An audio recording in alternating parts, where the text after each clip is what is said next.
Hola, ¿cómo están? Muchas gracias por estar con nosotros en su programa de Política y Sociedad.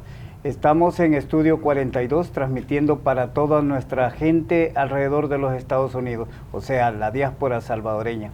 Hoy estamos en San Salvador, estamos en Casa Presidencial y vamos a agradecerle enormemente el honor que nos hace el señor vicepresidente de nuestra república, el doctor Félix Ulloa, por darnos este tiempo para poder hablar algunos de los temas que en nuestras comunidades desean saber. Doctor, bienvenido, muchas gracias por estar aquí conmigo. Claro, encantado, Eduardo, siempre es un gran gusto conversar contigo. Gracias, doctor. Soy Eduardo López Rajo y estoy pues a través de Estudio 42 de New Jersey, tratando de llevar las informaciones y despejar algunas dudas que tienen en nuestras comunidades. Doctor, para empezar, háblenos acerca, sabemos que lo conocemos, lo vemos en las noticias y todo eso, pero hay ciertas personas que nos han enviado algunas preguntas y muchos quieren saber quién es el doctor Félix Ulloa. Bueno, es una, digamos, una vida sencilla, llena de algunos logros, de algunos desafíos durante prácticamente 55 años de vida política. Desde que entré a la universidad en 1979, decidí participar en los movimientos estudiantiles, luego en los movimientos sindicales, los movimientos políticos. O sea, ha sido una vida involucrada siempre en las reivindicaciones del pueblo, buscando construir una sociedad justa, equitativa, solidaria. En nuestros años de juventud vivimos bajo un régimen dictatorial. Eso era una dictadura militar, muy difícil poder realizar, digamos, actividades democráticas. Recuerdo las elecciones de 1972, cuando el ingeniero Duarte y el doctor Guillermo Ungo iban en la fórmula presidencial. Yo tenía 21 años, estaba en tercer año de la Facultad de Derecho, y fue mi primera experiencia, mi primer contacto con un proceso electoral, porque yo era el representante de la UNO en mi pueblo, en Chinameca, cuando al terminar la jornada electoral se llevaron las urnas a la alcaldía para contar los votos, y cuando yo quise entrar, un guardia me detuvo con un fusil y no me dejó pasar, siendo yo el representante de la coalición y directamente nombrado por el doctor Guillermo Ungo. Sin embargo, no cejamos, seguimos luchando, luego vino la guerra, participamos también en la guerra porque creíamos que era un deber de todo ciudadano comprometido con los intereses de su pueblo, luchar por sus ideas. Finalmente, pues, se logró la paz, una paz que no nos trajo lo que queríamos, desperdiciamos 30 años sin poder aprovechar todo lo que se nos ofreció. Se abrió la posibilidad de crear un buen país, un país de futuro, democrático, y al contrario, mira lo que quedamos, lo que heredamos, un país de rodillas frente a la violencia, el crimen, nuestra gente huyendo, saliendo del país por miles y miles. La diáspora se ha constituido a partir de ese dolor, de esa tragedia, de unos dirigentes de esos años que nos supieron capitalizar para desarrollar nuestro país. El Salvador podía haber sido un país de primer mundo, con todos los recursos y todo el ánimo que tenía la población después de salir de la guerra. Pero ahora, finalmente, en el 2019, el pueblo se cansó de esa situación, nos ha dado la oportunidad al elegir al presidente Bukele, y ahí lo estamos acompañando. Entonces ahí podríamos resumir nuestra vida de quiénes somos. Perfecto. Bueno, vamos a entrar en algunos de los temas que nos han pedido, ¿verdad? A través del liderazgo nuestro en diferentes lugares. Muchos estamos con el presidente, estamos con usted, con el gobierno actual, estamos muy contentos. Hay algunos términos que quizás algunas de nuestra gente no entiende muy bien. Sé que usted estuvo pues tratando con una comisión viendo el tema de los cambios en la Constitución y todo lo demás. ¿Podemos empezar por ese tema para ver cómo fue eso? Claro, con todo gusto. Una de las tareas que yo siempre me propuse como abogado de la República y además como luchador social, era tratar de cambiar esa constitución que habíamos heredado, que fue promulgada en los peores años de la guerra, 1982-1983, y darle al país una ley fundamental, una carta magna, basada en la armonía, basada en la visión de futuro que queremos para nuestro país. Porque todas las constituciones que han habido en El Salvador, por lo menos desde el siglo XIX, todo lo que fue el siglo XX, eran producto de golpes de Estado, de movimientos violentos, y ahora decimos por primera vez estamos en una situación en la que podemos modificar nuestra constitución sin estar bajo la presión de que hubo un golpe de Estado o que hubo una insurrección o este tipo de grandes manifestaciones que se dan cuando se preceden estos cambios de régimen. Entonces yo creo que el presidente atendió mi llamado, yo le solicité que me permitiera dirigir ese equipo, mediante un decreto ejecutivo me comisionó, creamos el equipo ad hoc y empezó la consulta. O sea, consultamos a todos los salvadoreños de todos los sectores, y cuando digo todos, incluso me refiero a nuestra diáspora, que fue muy proactiva. Recibimos más de 3.800 propuestas de salvadoreños residentes en 25 países alrededor del mundo. Eso quiere decir que nuestra gente estaban en Irak, estaban en Haití, estaban en Australia, estaban por supuesto en Estados Unidos, Canadá, Italia, donde tenemos más concentración de diáspora. Nos venían documentos con propuestas de la diáspora.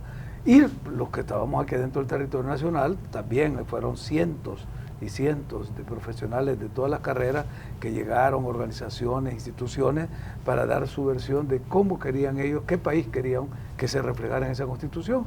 Ese documento ya se le entregó al presidente el 15 de septiembre del 2021, que era nuestro compromiso, hacerle la entrega. Ya él lo tiene y será él el que decidirá cuándo y cómo lo presenta para que empiece el proceso dentro de la Asamblea Legislativa. Interesante. A ver, hay también otra de las dudas, o que no se entiende mucho por parte nuestra ya, es sobre que nos explique cómo está en la Constitución, dónde está la Constitución, que nos explique más o menos en una forma que lo pudiéramos entender fácilmente, dónde se da el espacio para que el presidente de la República pueda entrar a un segundo término. Mira, está clarísimo en el artículo 152, en el numeral 1. Ahí está la norma habilitante para que el presidente, como tú lo has dicho y lo has usado el término correcto, se pueda presentar para un segundo mandato. Luego, como esto era una cuestión de interpretaciones, vino un grupo de abogados de la oposición y otros sectores que dijeron que no era posible. Ellos hablan de la reelección inmediata, y aquí hemos insistido de que no estamos hablando de reelección inmediata. Reelección es la que se da en Estados Unidos, por ejemplo. Claro. Donde el presidente anda haciendo campaña, siendo presidente, llega a votar y es presidente, y si sale reelecto en enero, el Congreso le da otra vez el nuevo mandato, pero nunca dejó de ser presidente. Aquí el artículo 152 dice, primero, que el presidente no debe estar en el segundo mandato, o sea que no debe haber sido presidente en el periodo inmediato anterior. Esa es la primera condición. Y la segunda, que debe de dejar de ejercer la presidencia 6 meses antes de que empiece el nuevo mandato. ¿Eso qué quiere decir? Que el presidente Bukele va a tener que tomar una licencia a partir del 1 de diciembre, porque en los 6 meses para el 1 de junio del 2024, que es cuando empieza el otro mandato, se inicia el 1 de diciembre. A partir de ese momento él ya no tiene ninguna vinculación con el gobierno ni con el Ejecutivo, porque está en un estado de licencia. Y en ese sentido, él participa en la elección. Quien decide si el presidente vuelve a un segundo mandato no es el pueblo soberano, porque él entra, y como ya hay 5 candidatos anunciados de 5 partidos de la oposición, él va a entrar igual que cualquier otro. Como un ciudadano, no anda como el presidente de Estados Unidos, que anda en el avión presidencial y es presidente todo el tiempo. No, aquí él deja la presidencia 6 meses antes. ¿Y qué quiere decir eso? Que si él, digamos en un caso hipotético, no sale electo, él vuelve al puesto, porque ha pedido licencia. Y termina el mandato y le entrega al que ganó las elecciones, hoy el 4 de febrero del próximo año. Sí. Pero si él sale electo, que es lo más probable porque el pueblo ha demostrado su apoyo, entonces él se queda esperando a que termine el plazo para llegar el 1 de junio a que le pongan la banda presidencial. O sea, ahí se inaugura el segundo mandato. Por eso es que hay esa confusión de la gente que anda haciendo toda esta campaña negativa, diciendo que la Constitución lo prohíbe, que se viola la alternabilidad en el ejercicio de la presidencia, que bueno, todas las normas que ellos hablan, pero menos no hablan del 152 numeral 1. Y ahí es donde debe quedar claro. El presidente Bukele, a partir del 1 de diciembre de este año, se retira de la presidencia con licencia. Si sale electo, que lo más seguro, el próximo 4 de febrero del otro año, él queda como presidente electo esperando a que llegue el 1 de junio para que la persona que esté ejerciendo la presidencia le entregue a él. Esa es la figura. Excelente. Y mientras ese espacio, tanto suyo como el de él, ¿quiénes quedan gobernando el país? La Constitución tiene resuelto eso. Cuando el presidente está ausente, lo sustituye el vicepresidente. En este caso, si yo tengo que ausentarme también porque lo voy a acompañar a él en la fórmula, estamos los dos ausentes. Entonces queda el primer designado. Y si por alguna razón el primer designado no puede ejercer, queda el segundo designado. O sea, hay dos designados a la presidencia de la República. Para los jóvenes que no conocen la historia, quiero decirles que esta figura ya se implementó en nuestro país. En los años 80, cuando el presidente Napoleón Duarte tenía aquella enfermedad, ¿te acuerdas que tenía cáncer? Claro. Él iba a Estados Unidos a recibir tratamiento. En una de esas citas médicas, el vicepresidente, el doctor Castillo Claramunt, tuvo que salir también del país. Creo que fue a Naciones Unidas, a esto que está una semana ya, y quedó como presidente el primer designado, que era el doctor Abraham Rodríguez. Entonces ya hemos tenido esa experiencia, que un primer designado ejerce la presidencia de la República. El doctor Abraham Rodríguez fue presidente durante una semana, mientras el vicepresidente Castillo Claramunt estaba fuera del país y el presidente Napoleón Duarte también fuera del país. Bueno, como usted sabe, en la diáspora lo apreciamos muchísimo a usted. Sabíamos que usted quería darse su tranquilidad total de no participar en este nuevo periodo. Y nosotros estábamos, ¿pero cómo? Pues, ¿qué pasa? Lo queremos seguir viendo ahí. Pero estábamos respetando lo que usted pues quería hacer, ¿no? ¿Cómo lo convenció el presidente Bukele a usted? Bueno, mira, la verdad es que ya uno tiene su ciclo de vida. Yo creí que ya mi ciclo en esta posición y en la participación política pues había terminado y había que empezar un nuevo ciclo. Y el presidente, hablando con él, pues le dije, mira, yo estoy dispuesto a lo que se decida.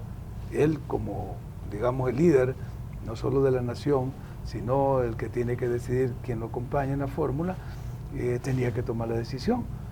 Estábamos hablando de eso allá por a finales de diciembre, principio de enero de este año, y me dijo, todavía hay tiempo, me dijo, no, hay cosas más prioritarias para que nos ocupemos de eso. Pero ya cuando se iba acercando el periodo me dijo, vamos a tener que ir a afiliarnos a Nuevas Ideas, porque los dos no éramos afiliados a Nuevas Ideas. Claro. ¿Te acuerdas cómo fue que entramos en la campaña de 2019? Entonces ahí fue que le dije, bueno, pero entonces ya pensaste, sí, me dijo, lo que va bien tiene que seguir bien. Entonces eso me dio cierta satisfacción y confianza de ver que el presidente ha valorado el trabajo que se ha hecho desde la vicepresidencia, porque en la Constitución el vicepresidente no tiene ninguna función. La única función del vicepresidente es sustituir al presidente. Pero el presidente me ha ido delegando toda una serie de funciones, las cuales hemos ido tratando de cumplir adecuadamente, empezando por esa de la reforma de la Constitución. Luego creamos el Consejo Nacional de Desarrollo Sostenible, yo soy el presidente del Consejo. Luego creamos la Escuela Superior de Innovación en Administración Pública, me nombró como rector de la escuela. Tengo a cargo el tema del trifinio, que es un tratado internacional donde manejamos la zona fronteriza entre Guatemala, Honduras y El Salvador, los tres vicepresidentes, y así pues me he ido delegando tareas de carácter internacional en las cumbres presidenciales. Bueno, de hecho, hoy me he delegado otra tarea nacional que tengo que ir a cumplir el día de mañana. Entonces, cuando tú sentís que hay un trabajo en equipo, que hay armonía, que hay un complemento, porque eso siempre ha sido la idea del presidente. Me he dicho, nuestra fórmula es complementaria. Él, como todos sabemos, es un joven de edad que puede tener, es de la edad de mis hijos menores. Claro. Entonces, la diferencia generacional hace que yo pueda establecer puentes con unas generaciones que todavía les cuesta identificar los liderazgos modernos. Entonces, yo tengo todavía compañeros de la facultad que no usan computadoras, siguen escribiendo con lapicero y con pluma. Es decir, somos una generación que los que no lograron entrar en esta era digital se han quedado atrasados frente a una generación que representa el presidente, que están totalmente involucrados en la era digital, ¿verdad? Ya lo decía un gran pollster mexicano, Roy Campos, cuando decía el presidente Nayib Bukele es el primer presidente nativo digital del mundo. Entonces, estás hablando de un liderazgo, de un joven con un talante y con un talento, como digo yo, que lo posiciona, como lo hemos visto, no solo como el mejor presidente de nuestra región, sino a nivel mundial. El reconocimiento para el presidente Bukele es unánime. Entonces, cuando tú tenés esos desafíos, que él se comunica perfectamente con las generaciones jóvenes, que ha entrado directamente al mundo digital, que entendió qué eran las criptomonedas, qué son los criptoactivos o los activos digitales, que ha impulsado la firma electrónica, la factura electrónica, el teletrabajo, es decir, ha modernizado el Estado, ha repartido computadoras y tablets a todos, lo digo a todos los alumnos y maestros del sector público. Entonces decís, esta generación con mi generación tenemos que encontrar puntos, ¿verdad?, comunes para hacer avanzar el país, y eso es lo que hemos hecho, y eso es lo que él dice, nuestra fórmula es complementaria. Excelente.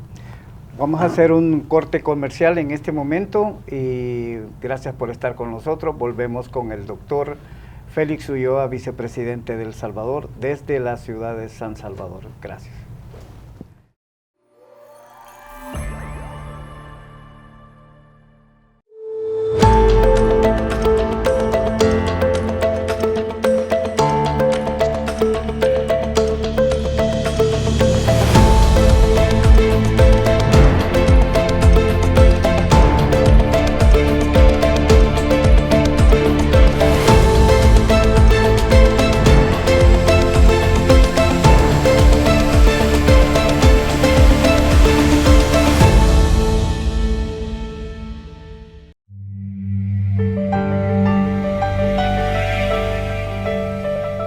No, yo no creo en las coincidencias. Cuando me contactaron los amigos de Toro Taxes, lo primero que hice fue investigar quién estaba detrás de esta gran empresa. Y descubrí que se trataba de gente que, como yo, había deseado tener una vida mejor. Y que con mucha dedicación lucharon por sus ideales y alcanzaron sus metas. Me hicieron recordar mis inicios, cuando soñaba con triunfar y no dudé en responder a su llamado. Yo soy de las personas que no creen las casualidades, que las oportunidades cuando se presentan hay que saber aprovecharlas, y cuando uno se encuentra en el camino a personas que nos inspiran a ser aún mejor, como decimos nosotros, al toro por los cuernos. Y seguir tu voz interior, esa que te dice, hazlo, no desista. Toro Taxes, 1-800 Toro Tax.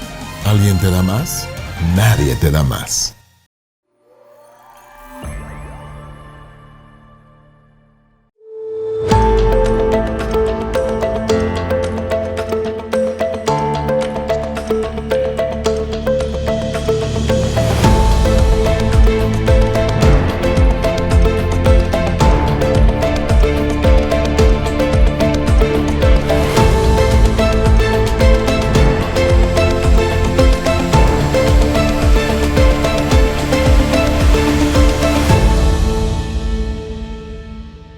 Muchas gracias por estar con nosotros. Yo soy Eduardo López Rajo, desde el estudio 42 de New Jersey. Estamos en San Salvador.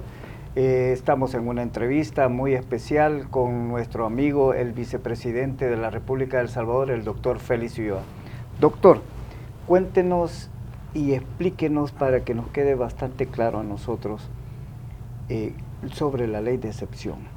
¿Dónde está eso puesto? ¿Cómo mucha gente o la oposición nos está bombardeando a veces que no es legal, que ya se pasó, que no debe de ser, que lo van a quitar? Pero, y la otra cosa es que también nos bombardean con que hemos perdido tantos derechos, cosa que yo en lo personal no siento que haya perdido ningún derecho, pero ¿cuáles derechos se pierden o cómo es que esto funciona para las personas honestas y trabajadoras del país? Correcto, creo que ahí está el énfasis. Cuando tú dices qué persona honesta, qué persona trabajadora de El Salvador tiene afectados sus derechos, y la respuesta es ninguna. No hay un salvadoreño honesto, honrado, trabajador que se sienta afectado por este régimen de excepción. Y te lo voy a explicar de la manera más sencilla posible.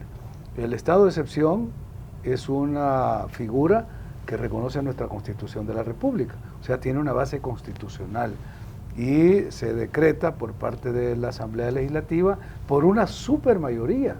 O sea, no es que son una simple mayoría, ni aún una mayoría calificada, es una supermayoría legislativa de 2/3 que tiene que aprobar el régimen de excepción. Cuando se dan situaciones de catástrofes, de temas que ameritan que el Estado entre a suspender garantías constitucionales para proteger el bien común.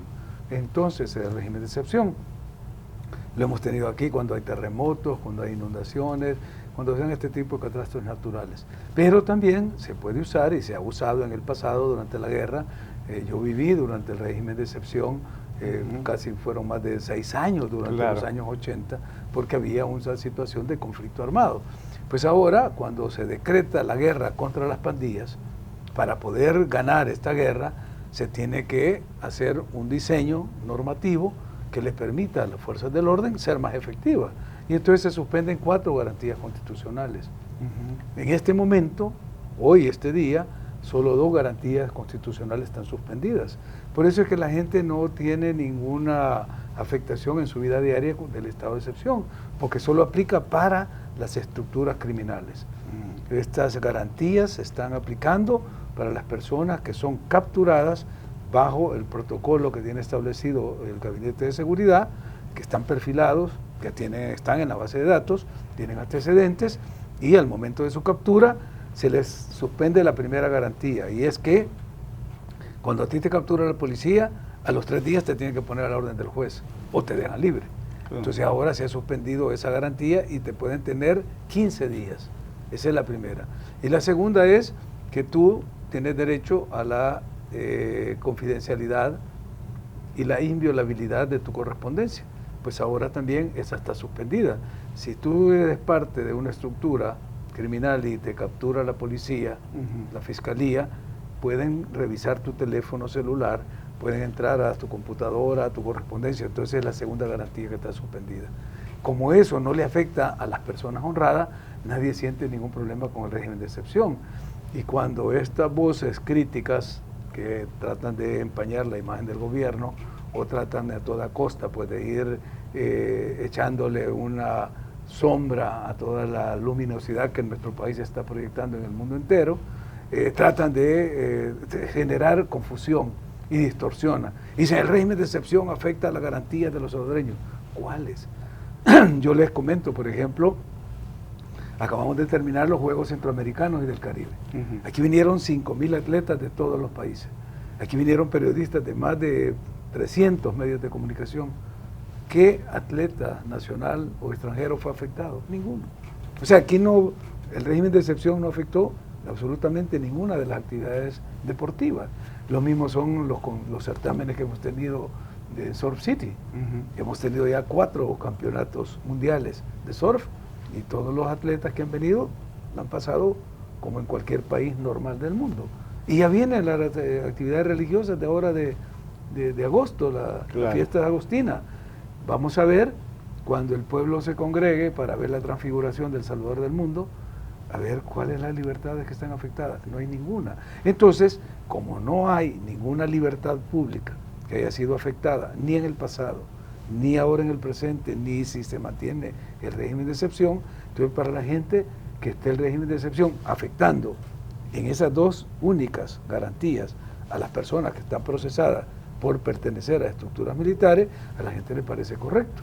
Entonces, solo los que tienen esa visión de estar criticando todo lo que hace el gobierno y las personas que están desinformadas afuera o que tienen una agenda en contra del presidente Bukele son los que objetan que el estado de excepción continúe, porque nuestra población, cuando le preguntan ¿es necesario que se prorrogue el estado de excepción?, el 96% de la gente dice que sí. ¿Por qué?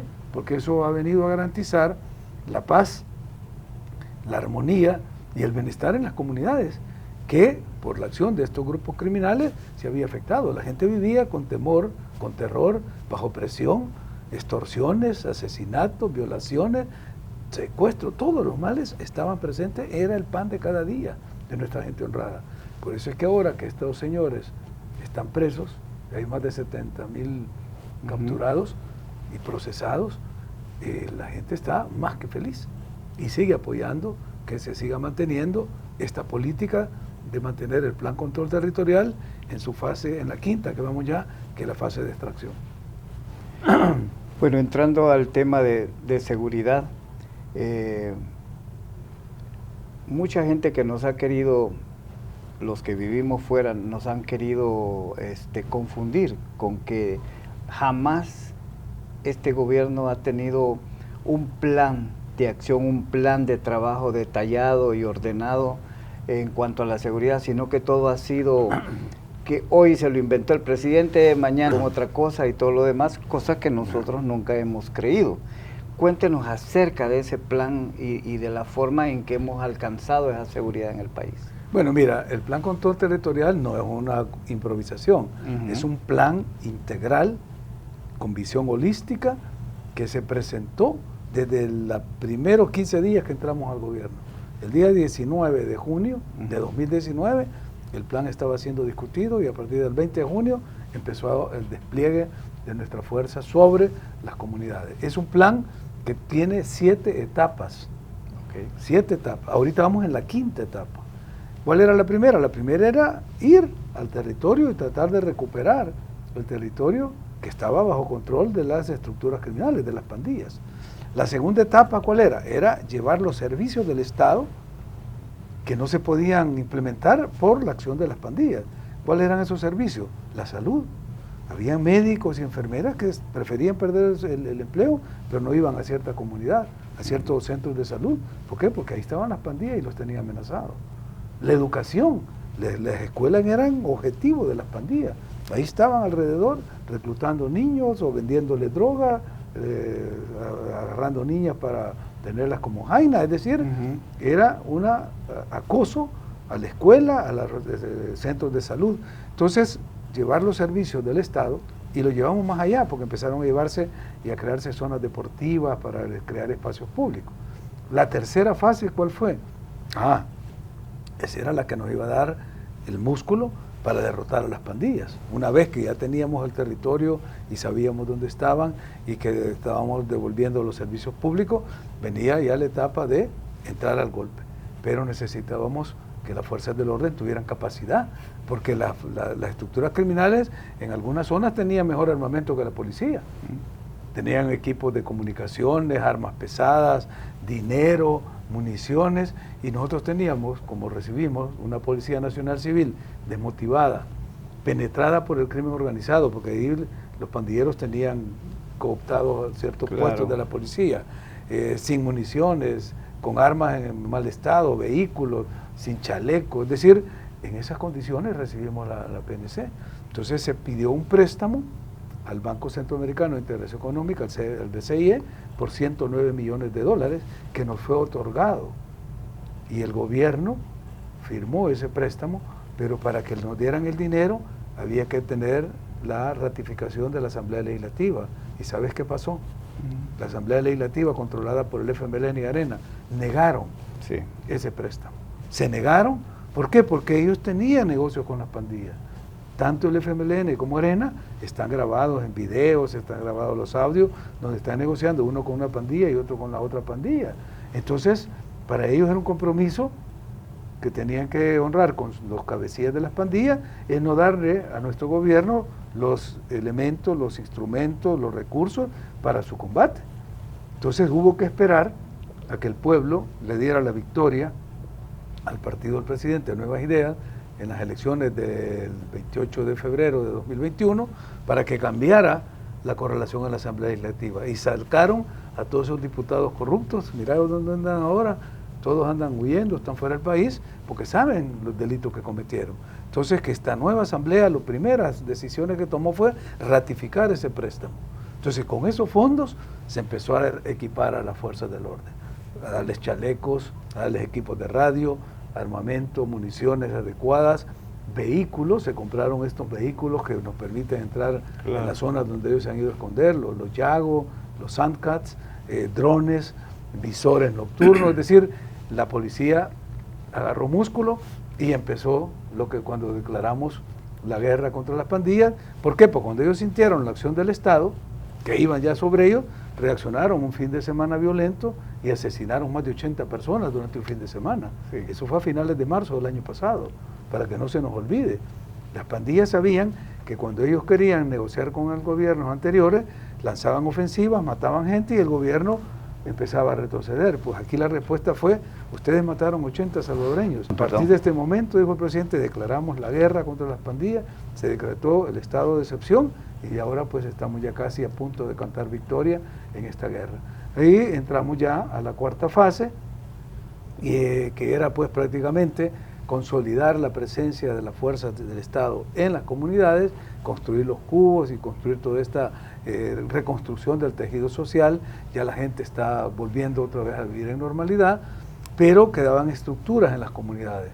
Y con un asesinato que se dio en Comasagua, de un caporal, un cuidandero de una finca, el presidente dijo: tanto vale la vida de un gran empresario, de un político, de un funcionario, como la de un campesino, no va a quedar impune. Y declaró lo que se conoce hoy como la quinta fase, que es la fase de extracción. Se movilizaron 2.000 efectivos en el municipio de Comasagua hasta que se capturó toda la estructura. Viendo el éxito de esta operación, se planteó un nuevo círculo en el municipio más grande del país, que es el Soyapango. Fueron 10.000 efectivos y ahí se han ido a capturar ya más de 1.200 miembros de las cabecillas de las pandillas, porque esta era la zona donde ellos operaban con mayor impunidad. Bueno, ahí están, el barrio de La Campanera, donde solo en esa colonia se habían tomado más de 1.300 viviendas los pandilleros. Se habían sacado a la gente, a los dueños, sí, y ellos habían ocupado esas viviendas. Ahora las estamos regresando a sus propietarios. O sea, pues que la gente cuando ve toda esta operación, mira que el Plan Control Territorial no solo ha tenido éxito por haber sido un plan holístico, completo, integral, sino por la forma en que se ha ido implementando gradualmente. O sea, de 2019 a 2023, llevamos ya más de 3 años y medio de estar implementando este plan.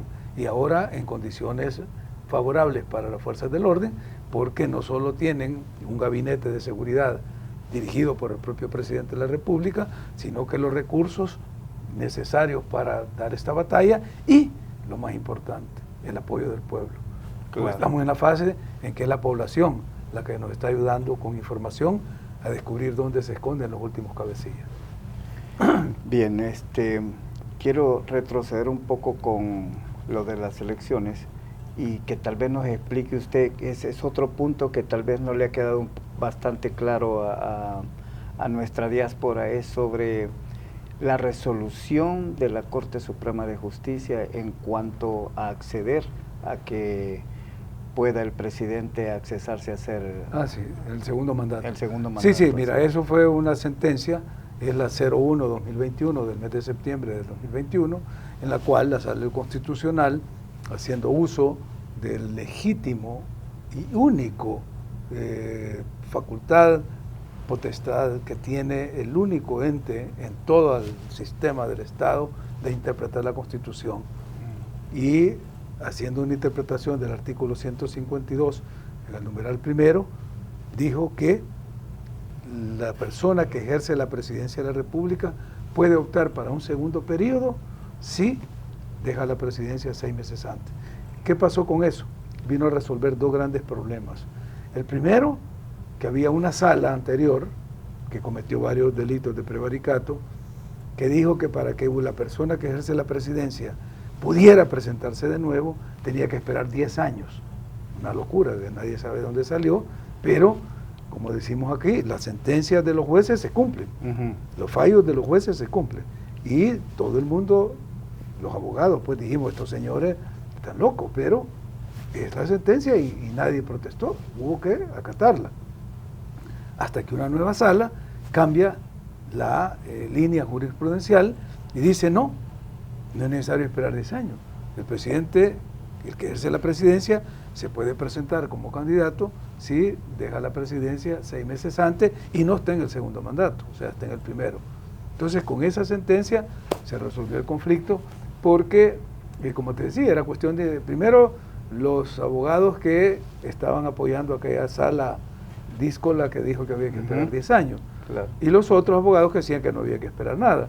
Para zanjar la situación, el único ente que tiene la facultad y la potestad de interpretar la Constitución, que se llama la Sala de lo Constitucional, hizo la interpretación y el problema ya está resuelto, porque en su resolución ordena al Tribunal Supremo Electoral a inscribir al candidato a la presidencia que cumpla esas condiciones. Entonces ya es un tema, como diríamos, un hecho consumado, ¿no? Un fait accompli. Gracias, doctor. Voy a hacer un nuevo corte comercial y, amigos míos, regresamos nuevamente con el señor vicepresidente de la República de El Salvador, el doctor Félix Ulloa.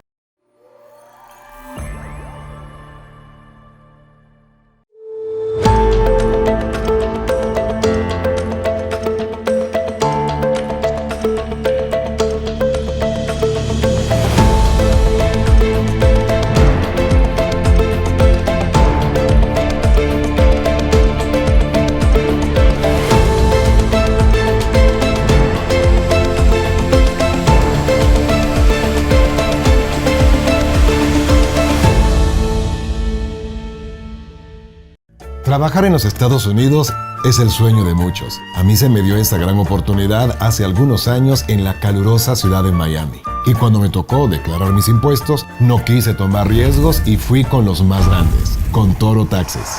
En este país es vital hacer las cosas bien para progresar. La declaración de impuestos es un tema muy serio. Por eso te aconsejo ir con los mejores. Toro Taxes, 1-800 Toro Tax. Nadie te da más.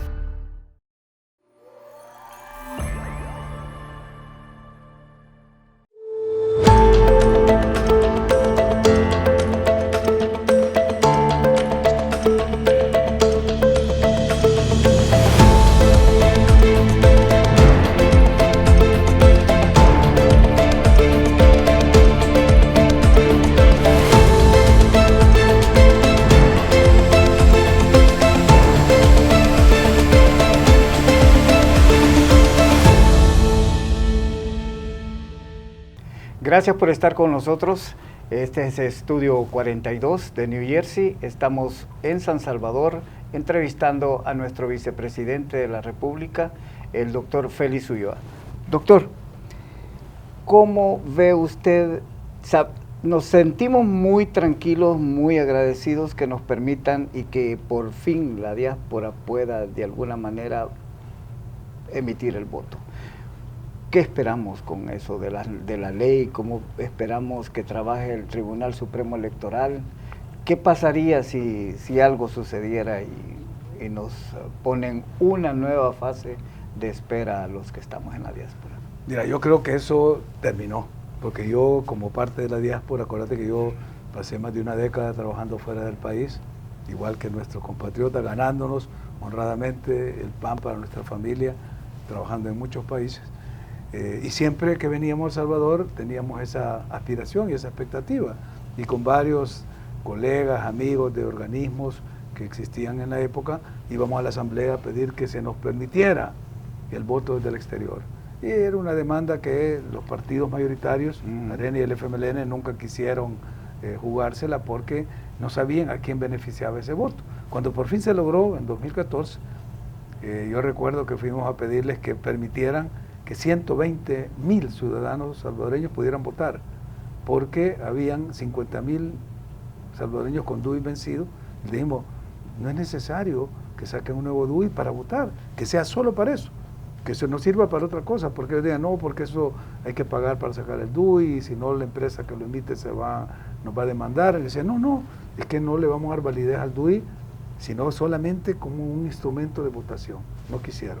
Y habían otros DUI que tenían válidos, pero tenían dirección en El Salvador, entonces no se podía votar fuera, tampoco quisieron. ¿Por qué? Porque no sabían ellos a quién podía favorecer el voto desde el exterior. Y entonces cuando se vio la votación, que llegaron a 4.000 votos en el 2014, entonces vieron que no era un riesgo.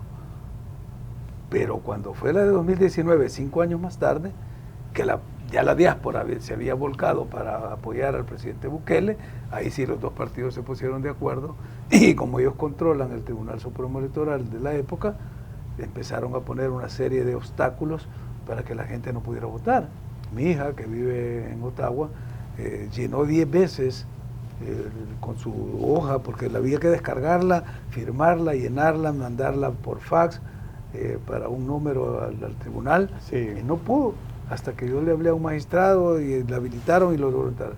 Pero esa era la historia de muchos y miles de salvadoreños que quisieron votar y no pudieron en la del 2019.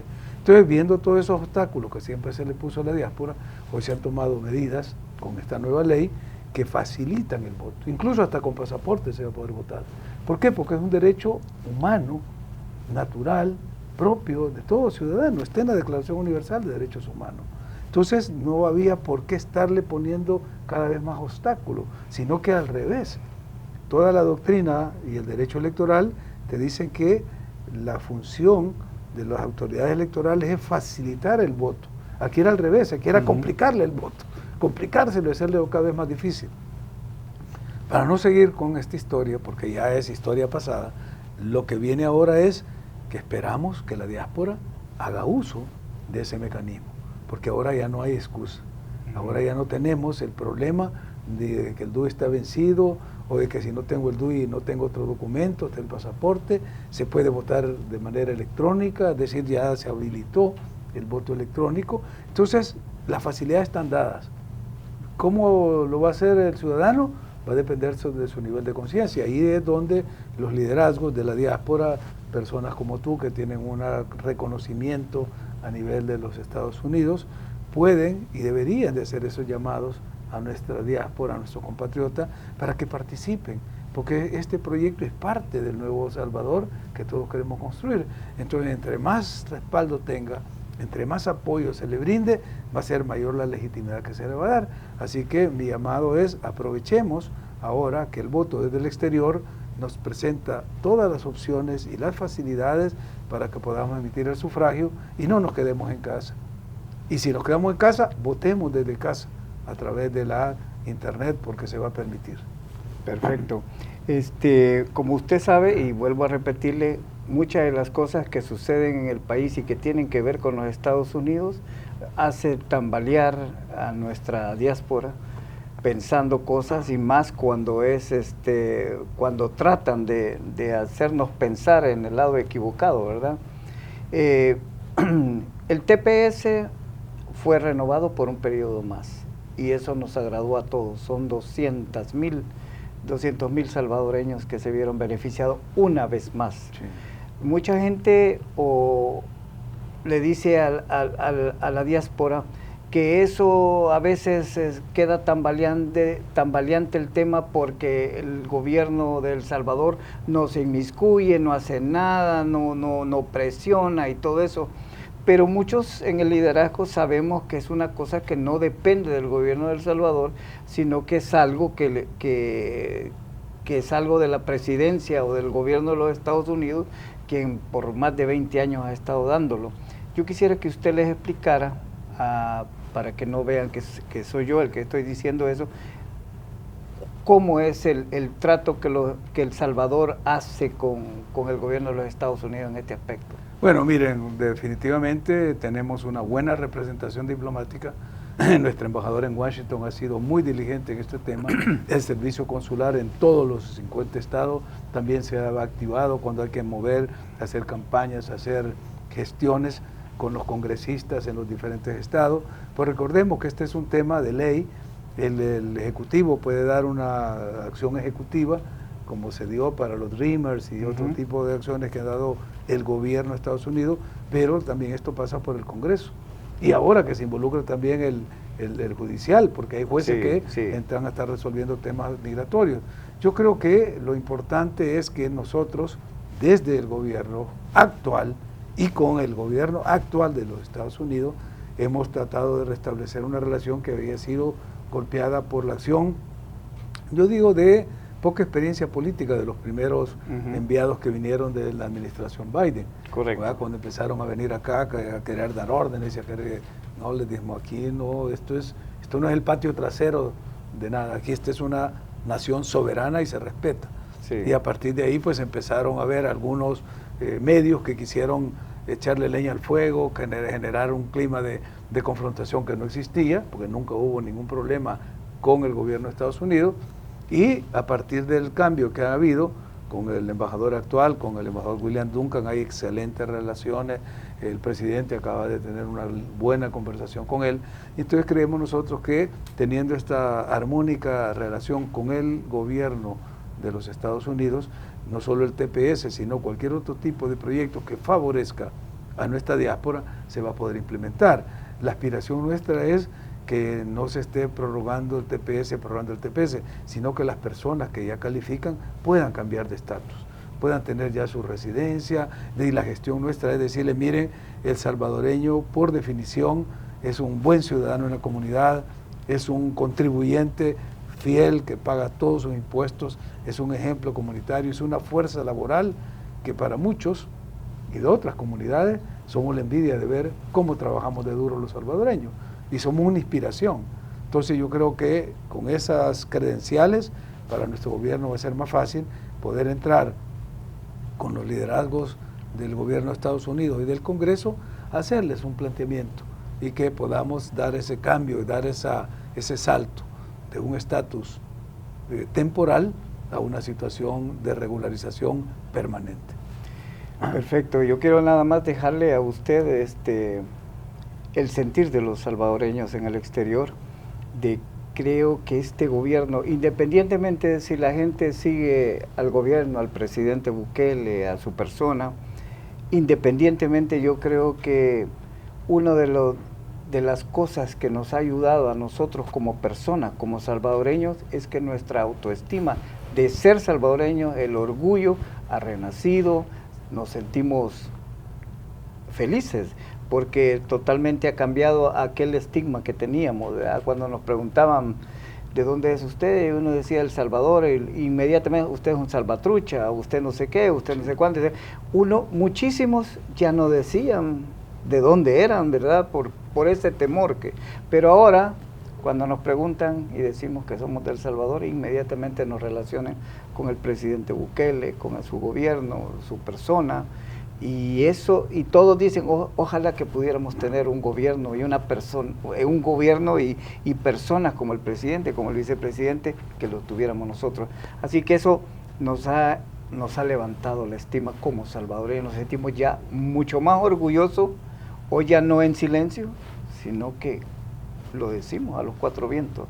Así que transmítale eso al señor presidente también, se lo dejamos a usted porque es emocionante y nosotros que andamos por todos los Estados Unidos principalmente, eso es la que la gente, el orgullo ha nacido nuevamente. Yo creo que el presidente ha recibido esos mensajes de múltiples fuentes. A mí me ha tocado estar en muchos países, no solo del continente americano, en Europa, en África, y la imagen del presidente, la figura, su prestigio trasciende la frontera. Y eso a todos nos llena de orgullo. Como tú dices, antes daba pena un poquito decir salvadoreño porque nos asociaban al país más violento del mundo, a donde se asesinaron personas dentro de un autobús. O sea, era una imagen negativa que tenía el país. Ahora es lo contrario. Este es el país del surf. Ahora Surf City es una marca mundial, es un destino turístico El Salvador. Su sistema financiero vinculado a la era digital, a la economía digital, atrae inversionistas con esta nueva ley que acabamos de dar de los activos digitales. Nos hemos puesto a la vanguardia del mundo entero, del mundo entero. Aquí han venido ya personas que han hecho la comparación, por ejemplo, con una ley de criptoactivos que tiene España, y nos dice, es incomparable todo lo que El Salvador permite. Entonces, esto nos llena de orgullo. Yo quiero que también la diáspora sepa que nosotros nos sentimos orgullosos de nuestra diáspora, de nuestros trabajadores. El salvadoreño, por definición, cuando uno dice salvadoreño, es un sello de garantía, es una marca de calidad de que el trabajo va a ser bien hecho si es hecho por un salvadoreño. Doctor, ya para terminar, sabemos que usted es un escritor, tiene varios libros, he leído algunos suyos, es usted un intelectual. Mucha gente nos ha dicho, ¿dónde podemos conseguir esos libros que usted ha escrito? O que nos diga más o menos algunos títulos para que la gente sepa dónde debe dirigirse para conseguirlo. Bueno, hay algunos que están en Amazon, hay uno muy bueno que a veces lo recomiendo, es muy técnico, fue parte de mi tesis doctoral, que es sobre el sistema de partidos políticos y el financiamiento de la política, pero para los lectores de la historia, con lo que les gusta conocer de dónde venimos, qué hemos hecho, cómo se construye esta identidad nuestra y cómo hemos llegado hasta donde estamos, yo les recomiendo un libro que acaba de salir publicado que se llama A Century of Promises, o sea, un siglo de promesas, que fue escrito por mi yerno, por Jeffrey Neto, es casi la historia de nuestra familia. Y ahí más o menos va reescribiendo en un siglo de promesas, se llama, porque nos prometían y nunca nos cumplieron, y pasaron las guerras, las tragedias, las migraciones, y hasta que llegó, y el libro termina justamente con la toma de posesión del presidente Bukele. Entonces yo se lo recomiendo, lo pueden pedir en Amazon, se llama Un siglo de promesas, A Century of Promises. Así que con eso ustedes van a tener una visión histórica, política de nuestro país. Doctor, le agradezco mucho su tiempo. Gracias por darnos esas clarificaciones de cosas que nos hacían falta. Muy amable de su parte. Un gran gusto. Estimados amigos, les agradecemos entonces de que nos hayan acompañado en su programa Política y Sociedad. Hemos estado con el doctor Félix Ulloa.